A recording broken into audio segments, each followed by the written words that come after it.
Let's make sure we're recording. Here we go. We're back on.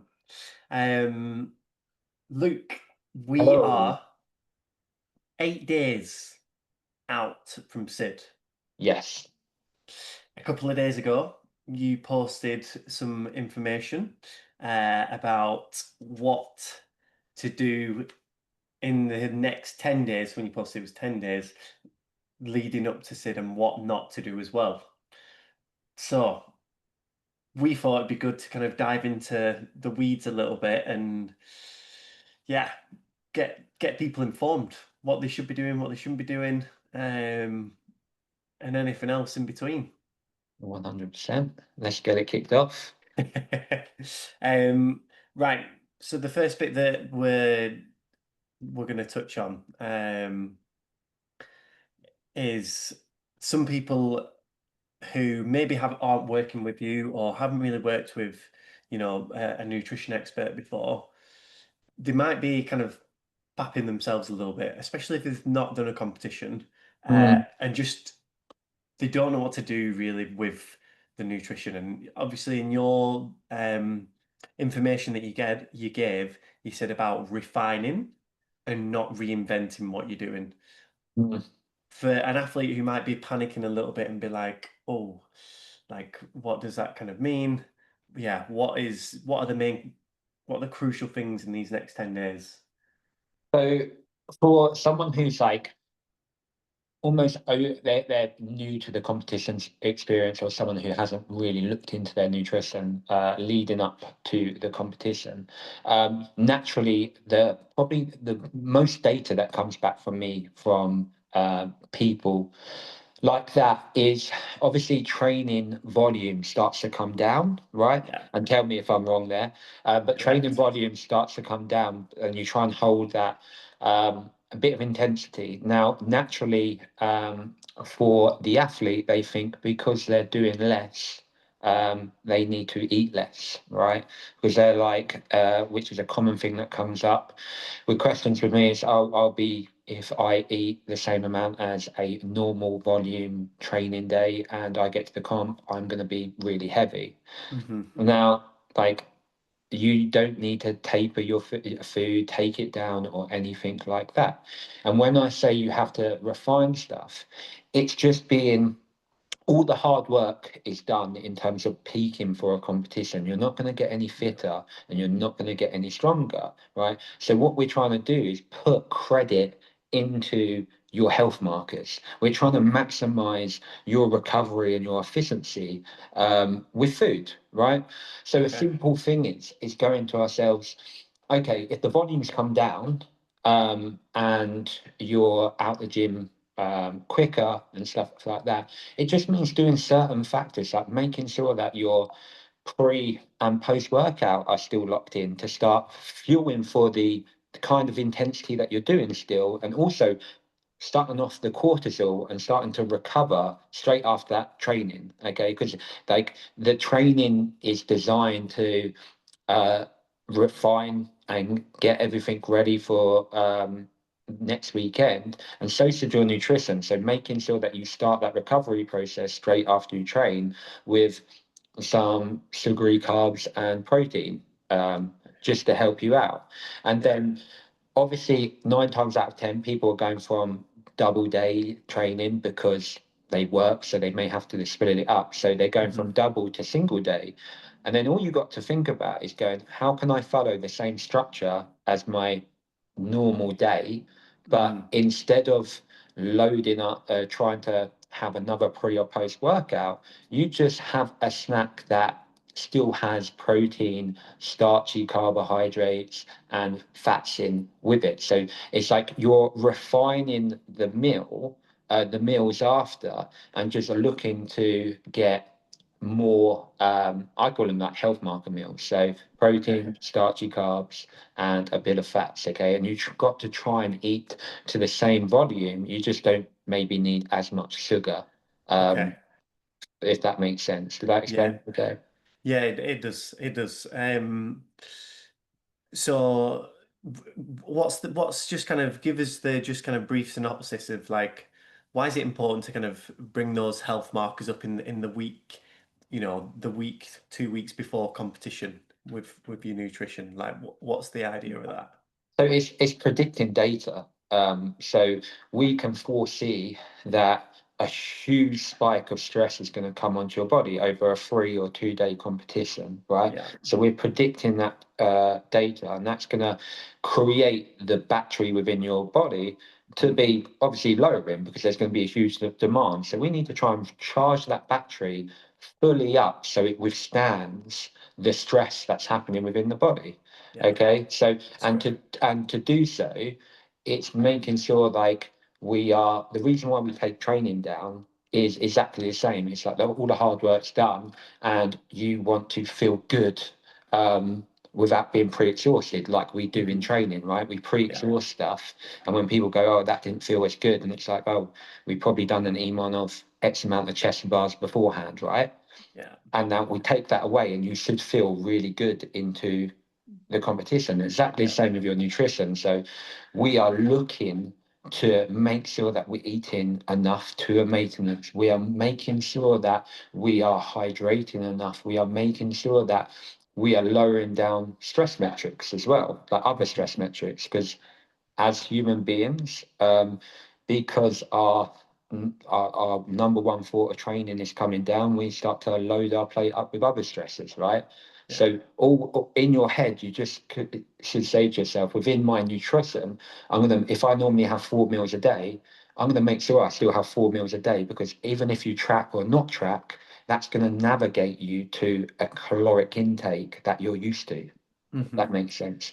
And Yeah. then and then it's saying to yourself, okay, well, I hydrate because I know I'm going to the gym, and it's like setting alarms on your phone, going, okay, well, I'm not in the gym as much, so I'm going to put an alarm on my phone and have 500 ml with of water with every meal that I have. So at the end of the day, I'm hydrating. We Yeah. try and we try and create domino effects to attach to the other protocols that help us, if that makes sense. Yeah, it does. That's a very similar thing to like, have you read Atomic Habits by James Clear? Yes, I have. It's kind of linking the two things together, doesn't it? When you do the one Mm, thing, you then do the next. Like you're more likely to do the next. So yeah, that does 100%. it does make complete sense. And I guess like maybe I always kind of like um what you just put across there about like the health markers and then eating the same amount of food. I always like an analogy, and in my head, I can just like imagine a battery, and when you're getting into this last 2 weeks, it's like, right, your battery's still a bit depleted, and it needs like charging that little bit more. So to make sure it's fully charged, you kind of keep, eating the same amount because you're training less. It's kind of that battery level is going to come up, and then Mm, the health stuff in my mind is like, right, this is me just working on the battery and making mm. sure that rather than charging up to kind of just 95%, it's going to go up to 100%. Um, 100%. That's a great answer. And if you and one more from that as well, it's like the training's come down. So like you're saying, the battery is increasing, mhm. but to increase that further is you're eating the same amount of what you would on a training day to accelerate that charger. Yeah, And then to have an even faster charger, you're working on sleep, making sure you sleep enough, hydrating, and you're creating you're creating this efficient charger of yeah, yourself so that yeah. predicted data in the future is your body's going to hold up to it. Just while we're kind of touching on sleep, then, are there any like nutrition-based tips or routines that you have to help So, promote a better sleep? so I sound like a granddad. Like to all my clients, I just sound like an old man because I'm like the Western world is like we have to work a lot. We have loads of dopamine in our life with Instagram, with someone cutting us up on the road or some marketing thing, everything like that. Um, and like our growth hormone is when we sleep, right? And it's Yeah. we're like our biggest recharge of our body. And to increase that, it's like I sound like an old man, but it's going to create your body loves routine, right? Hmm. If you stay up on the PlayStation until 3 o'clock in the morning, like most likely some of our JST team people who hopefully are listening to this who don't do that anymore, um, If you do that, when your body's gonna, and you randomly don't play PlayStation that night and then try and go to sleep, then your body clock's going to be used to going to bed at 2 o'clock in the morning, right? Okay. So it's just trying to create routine patterns, like, hey, like, make sure that you have your creatine next to your to like, you take your creatine and do your teeth, like, Hmm. making sure that you turn off the TV at a sensible time. Yeah. And that sounds super, I don't know, basic, but basic always works, like in training, Yeah. right? Like, but there's some, if someone really struggles to lower down their cortisol, which is obviously like their head just, that fight or Goes in. flight Yeah. response. Yeah. Um, so um, magnesium really helps. Okay. And there's a supplement that I've been taking. I'm going to butcher it, and I butcher it to everyone, but ayahuasca, Ayahuasca? yeah, Oh, ayahuasca. Yeah, ayahuasca. I think that's, is it ayahuasca? Uh, ashwagandha. Acid. Ashwagandha. Okay. Yeah, Okay. ayahuasca is a psychedelic drug Yeah, that I we was want thinking no one to take. Okay, if it's a they Joe don't Rogan take thing, but yeah, it, yeah, I've yeah. been to Bali. Yeah, ashwagandha, and me and my fiance take it, and we are zonked. And obviously, Okay. I'm very high cortisol, where I'm like bang on the laptop all the time, Yeah. and speaking to people, and that really helps just calm my systems down. So Interesting. Okay. yeah. Okay. Because the other one that I know, so ZMA always used to knock me out. I've never Mm, tried ashwagandha before. I've never yep. tried that Uh-huh. before. And then there's like L-tryptophan, isn't there? That Yes. Yeah. uh, that I've tried as well, but it didn't work on me as much as yeah, just CMAs to be fair. So Mhm.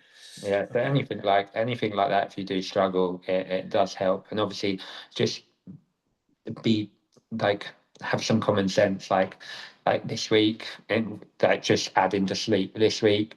If yeah, you're having stimulants and you're having coffee at 3 o'clock in the afternoon and stuff like that, then you're just not helping yourself. So yeah, you know, just yeah. little things like that that people should If know. if you usually train in the evening and you usually have a knockout before you train, maybe just knock the knockout on the head this Yeah. week. Yeah, 100%. Like, and even that down to the edge, that like caffeine sensitivity or sensitivity, right? So I get my athletes to sort of lower down their caffeine intake and stimulant intake.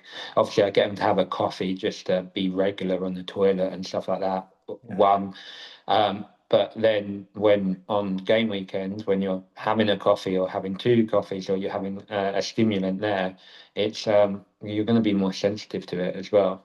it's true. It's true. Um, Uh, cool. The next bit I just want to kind of touch on here is, say for example, uh, unfortunately, at work I've had like a few busy weeks, and it's just been bad timing with the busyness at work. My nutrition hasn't been perfect.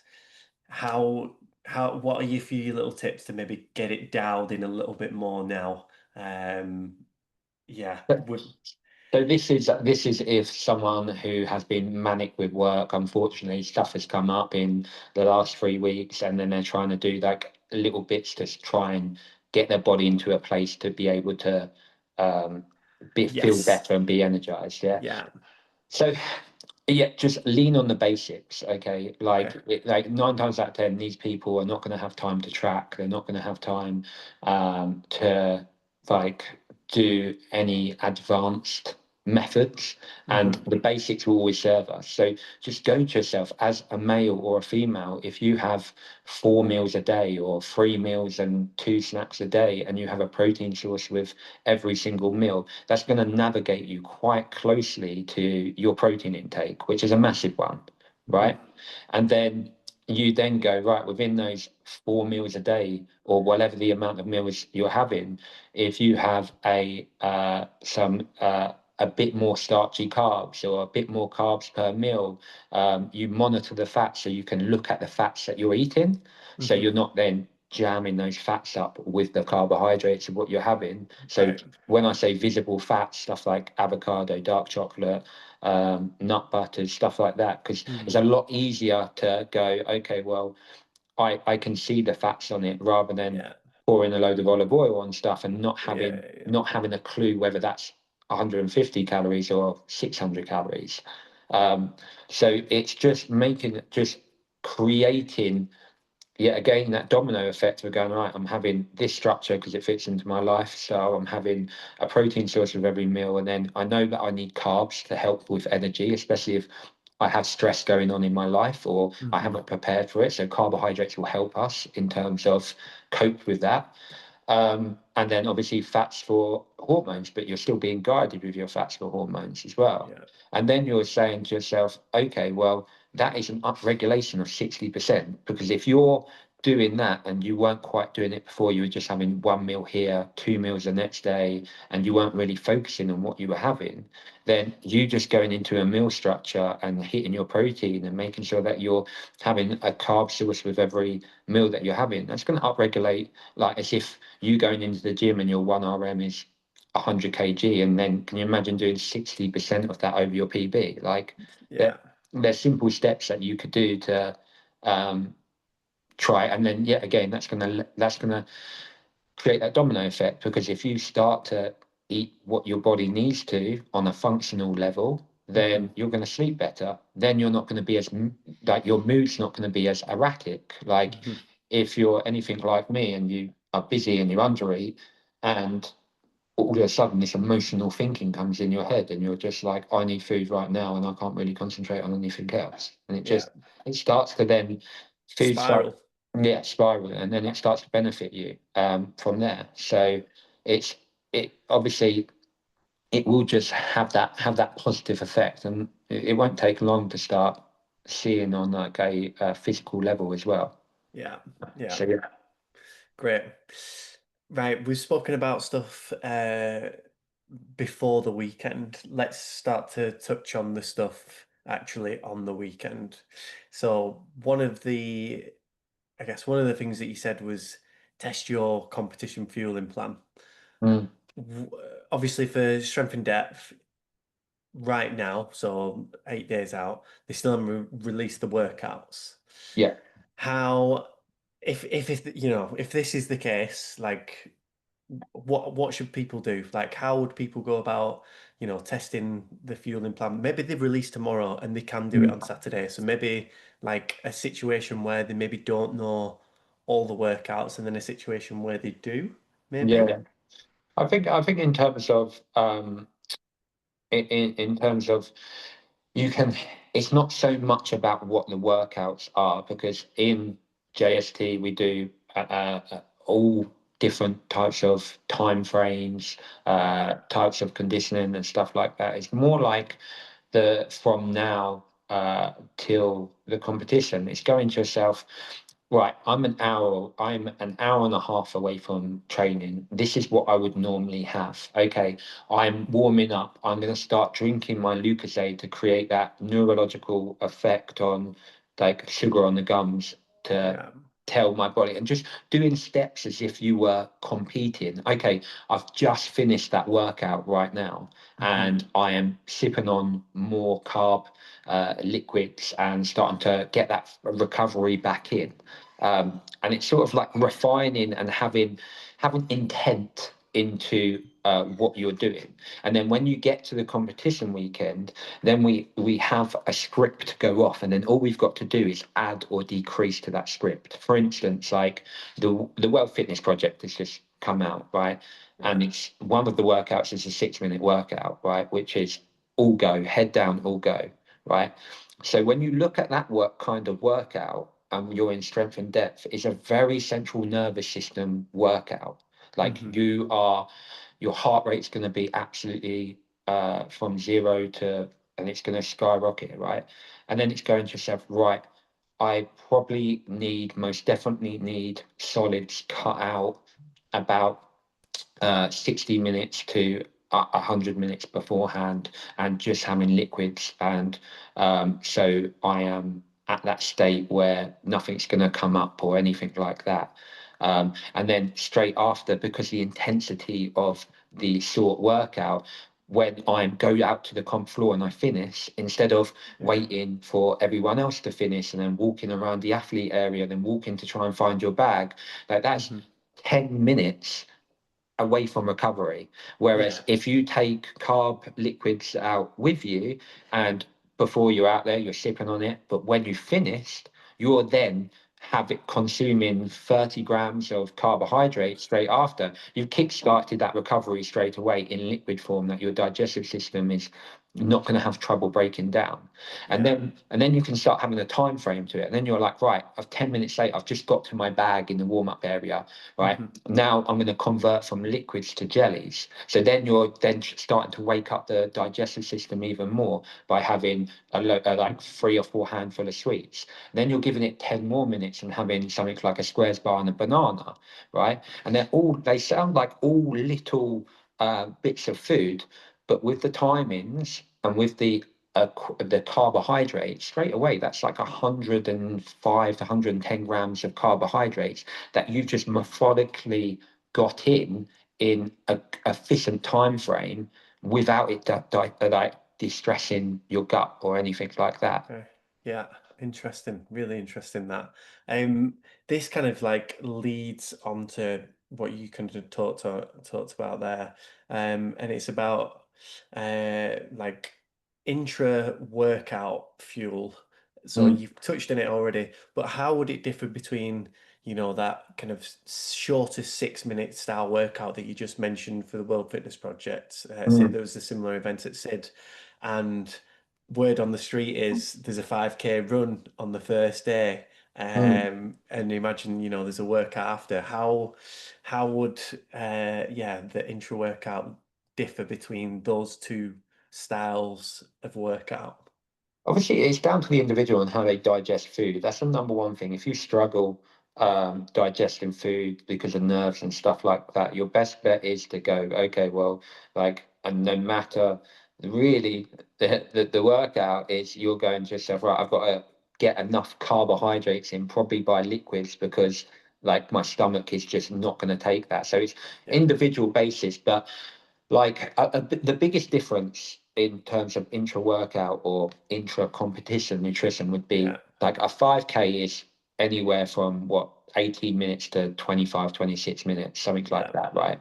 Um, and you would go to yourself, okay, well, my cut off with solid food, and when I talk about solid food, they're squares bars, bagels and jam and banana and stuff like that. mhm, You could afford to run it a bit closer to like that 45-minute to 50-minute window, okay? okay, Because still in that you're teetering on the line of threshold, and mhm, you're going to start hitting threshold at that probably 12 to 15-minute mark, and you're yeah, trying to hold it off, right? Um, and if you look at the 6 minute workout, threshold is pretty, you're going to hit it pretty hard. So that's going to come instantly. So it's the time frame of going, okay, well, I need to back up my pre workout because of when that's going to hit me as yeah, such. yeah, And like I said, we don't want blood in our stomach when we're anywhere close to red red lining, line, yeah, because it needs to be around the muscles. A fine example of the differences as well is naturally there's going to be a weightlifting uh, uh, bit or event, portion in it, okay? And you can afford to eat solid food up to half an hour because it's not that much dust. Like your heart rate's not going a million miles an hour. It's not going that threshold anyway, and you can afford to take it up to 30 minutes before, okay, okay, because it's the demand on the body. It's a different demand on the body, yeah, um, as such. So it's individual, but just know how, if it's going to hurt straight away and it's like a Fran type workout, you want everything empty in your yeah, stomach and process. If it's a 20-minute workout, then you can afford to sort of have it up to 45 minutes, and if it's lifting, okay. it's normally 30. That's what I do with my athletes anyway. Okay. So before a shorter, harder, like more intense workout, we're Mm, saying probably maybe stick to the liquid sort of carbs, especially yeah, that hour to 90 minutes yeah, before. Yeah, if it's a bit longer or like a weightlifting event. yeah, you can have solids maybe up to 45 minutes before as a guide. Yeah, Okay. yeah. Okay. But yeah, cool. That's really, really good. Um, right. Let's talk about the morning of competition and what pre-competition breakfast looks like because, at the NEC, I'm staying in a hotel. I've got a continental breakfast. I can have whatever I want. Mm. Uh, what you saying I should be going for, and what time or how long before the first event should I be eating it? A great question. So we try and repeat food groups that we use on a daily basis because we don't want to, we don't want to, it's too much risk if we go, I'm going to randomly have 5 donuts before I go out there and you don't have donuts, or like, even eggs to a certain degree. Like if you don't ever have eggs and then you're planting 5 eggs down you with Mm, a load of oats, then how do we know what them eggs are going to do to you? It, yeah. um, so try and repeat what you have, and Okay. if the repeat breakfast of what you would at home. Now, some people train in the morning with jam on toast, Yeah. right? Some people train in the evening.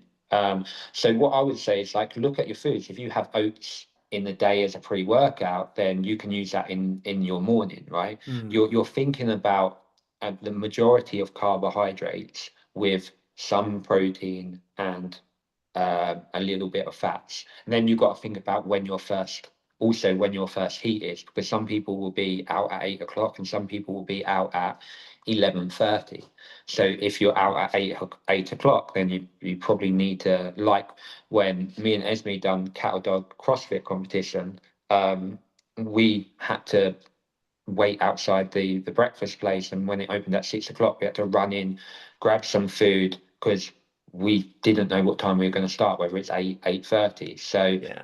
um timings are important, and if you are at 8 o'clock, just make sure you give it a couple of hours to digest, because your body's going to be in that fight or flight mode because of nerves anyway. So Yeah. just try and make it easy, try and make it starchy with sugars on it, like oats and honey and Hmm. banana, with a little bit of protein, and a little bit of fat. Don't have any vegetables or anything like that. This is Okay. not, it's not needed for Okay. that environment as Okay. such. Okay. So over competition weekend, we don't need to worry about like getting our acai bowl in or whatever acai bowl, like to get that kind of health Um, stuff. We've done that. We've yeah, it's banked just that just before. Yeah, it's just heavy fibers. I think if we Yeah. rewind quickly, when I get my athletes to carb load like 2 to 3 days beforehand, just increase their, which we talked about in the past, increasing their carb intake by 40 to 60%. And we take that out, all fibers or all heavy fibers, Okay. to let the body adjust and take in the extra macronutrient of carbohydrates that we have. And it's exactly the same. Your body won't go down the swan because you're taking vegetables out over the weekend. It's Yeah. not needed. We have Okay. it. We need room for recovery and macronutrients, not Yeah. micronutrients, over that weekend. Yeah. Cool. Um, so then your final point on your document was about hydration. Uh, what's the best strategy to manage that over the weekend? Because it can be one of those sometimes where uh, you've got your big bottle of water, you've finished it, and then you can't find somewhere else to fill up your bottle again, or I'm just not too aware of how much I should be drinking, period, maybe. Yeah. What's your guidance there? So obviously, it's been hot, right? So Mhm. we're gonna um, lose sodium, potassium, Yeah. everything like that. So hydration becomes essential. Now, a little hack that I do with some of my clients are from Thursday onwards, or even Wednesday sometimes, especially if they're prone to cramping. I get them to treat water, their water sources like coconut water, right? Right. Because Okay. we're constantly creating a good hydration protocol for them, because of obviously the content which is in coconut water. Yeah. And then over the weekend, we do stuff like, obviously it depends on the workout, but you're always going to be sweating because of the warm up, everything like that. In the Hmm. morning, um, take some sodium or hydration powder. So Okay. anything up to 500 meg to 1000 meg. And then after each event is we take electrolytes again. And then Right. obviously have good hydration protocols with Lucozade or carb powders. Um, and then even little things where if we feel like we're cramping and stuff like that, I get like to get the sodium in fast. It's like do like a little shot of water, put the sodium in, mix it up, so Hmm. you're not then trying to get 1000 meg of sodium in a whole liter of water. So Yeah. you can then dilute it a lot less, get the sodium in you, and then start Right. hydrating. Yeah, right. Okay, interesting. Okay, I've just had a look. I've just got the weather up here for next weekend, and it says it's going to be 29 degrees on the Friday, 28 on the Saturday, and 28 on the Sunday. So it's going to be hot outside. Don't get me wrong. I think it's air conditioned in the NEC, but Yeah, but it's uh, still hot with the people in there, isn't it? And yeah, so, exactly. so yeah, yeah, so definitely get yourself some sodium powder. Get stock up on like coconut water if you Mm. like it. If you don't like coconut water, which a few of my clients don't like, just put like diluted juice in there so you don't Okay. taste the coconut water. Yeah. Get loads of Lucozades and just make sure you replenish the sweat that you're losing after um, each event. And then when you wake up from fasted state as well, you need some electrolytes. And just be super conscious on it. Like even like little things, like if you go to the toilet and your urine is platinum yellow, like Mm. it's a sign, right? And it's Yeah. going, okay, right, I need to replenish this. And Yeah. little things like that. So yeah, that's going to be super important. If it was anything like athletes like at Strength in Depth, the Origins this year just gone, they done a like a horrible burpee box step over workout, and I think it was like a 25-minute workout. But before that, it was a triathlon of ergs or something like that. The amount of people who are cramping up, and it's like, hey, Yeah. that can be avoidable. Yeah. So yeah. Uh, Great. I guess kind of closing all this off. What? So we've got 45, GST athletes competing there. What single piece of nutrition advice would you give to them as they kind of go into competition? What would it be? Um, there's always a plan A, there's always a plan B, and there's always a plan C. Okay. Okay. Plan A is, hey, everything's going really well, my body's working really well, and everything's just working the way it does. Plan B is, I can't even get down this bagel, I can't even get down these carbohydrates, and I've got an event coming on. Well, Mm, like scrap that and just go to liquid form, hmm. or go to have some gels. Like have backups where you're reducing the volume of what you're having, and there's backups that you can have to try and get in. So creating uh, plans for you so you never ever slip through the net with energy Yeah. signals. Um, Another one as well, which so you got two ends of the day, right? In the morning and the evening, where you're getting sort of a balanced macronutrient panel in, right? Hmm. So after you finished the day, say if you finish at 3 o'clock or whatever it is, then you've got good opportunity to get down a good amount of calories, like a good dinner, that you can see actually this is a good amount of carbohydrates, a lean protein sources, some fats as well, and then just keep on having a few more snacks after, right? Because you're going, you're prepping yourself, especially for day two and day three. Day two, the end of day two and day three is going to be a nutrition and how well you've been doing under the progressive overload in training and withstanding stuff, right? Day one, everyone's going to feel like they've got a rocket up their bum, but it's how you feel on day two and day three in terms of recovery, right? It's true. Um, and one more thing as well, which I find all the time, if you've got a chance to get yourself out of the stadium, right, for or out of the event for 10 minutes and to get out the loud music and stuff like that, you're lowering down your cortisol level and you're starting that recovery level. So little things like that. Um, try to have reminders on your phone, hydrate, step out the stadium, A, B, C plans, everything like that. And I know it seems super simple and they're like, oh, this nutritionist is telling me the obvious here. But you forget all this because Yeah, you do. you're in flight or fight mode, right? It's Um, true. so yeah, just very simple steps.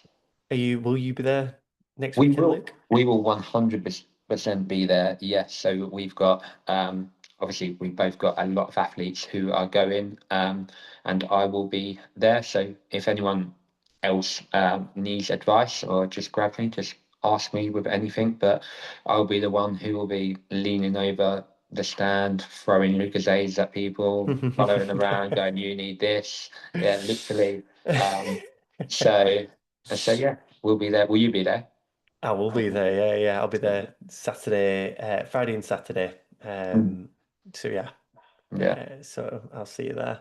But that was, yeah, that was wicked. Loads of great stuff in there. I think always nice to kind of go into the detail of things a little bit more sometimes, just to kind of understand it, and then like you can apply it that little bit better. So yeah, that's been really, really helpful. That Luke, thanks so much. 100%. And like I said, like I think in terms of us as a community and us as a team, um, you like come to us, like ask us questions and stuff like that, because I hope you've taken on or everyone's taken on board of what we said today. But yeah, like we'll be there. The reason why we're there is to support, right? Absolutely. What I'll do is as well. So we've got like a SID chat on Circle, Mm, where we'll be kind of keeping the guys updated with, tips, warm ups, a place to kind of, have a message group with all 45 people in. So I'll add that you into the group for that. yeah, Obviously, share this conversation as well, and then yeah, you can kind of if over the weekend you're like Justin Archie, get yourself outside. Maybe you just put something in, in the group to kind of remind other people, like just have five outside, take it yeah, easy. So yeah, that'd be good. 100%. Yeah, we will. All right then. Thank you very much, Luke. Thank you so much. Thank you for having me. See you next week.